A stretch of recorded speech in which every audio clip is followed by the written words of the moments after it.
Ja, moram reči, da inšpekcije so zelo pogoste pri podjetjih, ki so v tuji lasti, ne?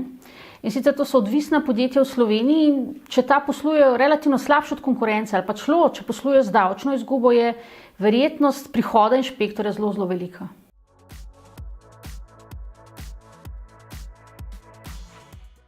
Bistveno je, da ima zelo dobro pripravljeno dokumentacijo za transferne cene, ki jo mora imeti pripravljeno v vsakem primeru, kadar neko podjetje posluje s tujimi povezanimi osebami.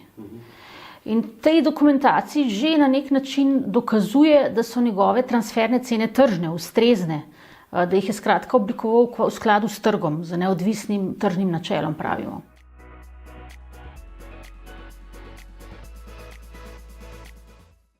Zelo težko je dokazovati ustreznost transfernih cen. Mi vedno pravimo, da so transferne cene bolj umetnost kot znanost.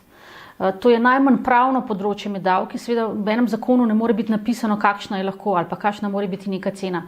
In to je dejansko področje, kjer jaz pravim včasih zlata jama za davčno inšpekcijo, kjer lahko davčna inšpekcija pobere največ oziroma zelo relativno veliko davka.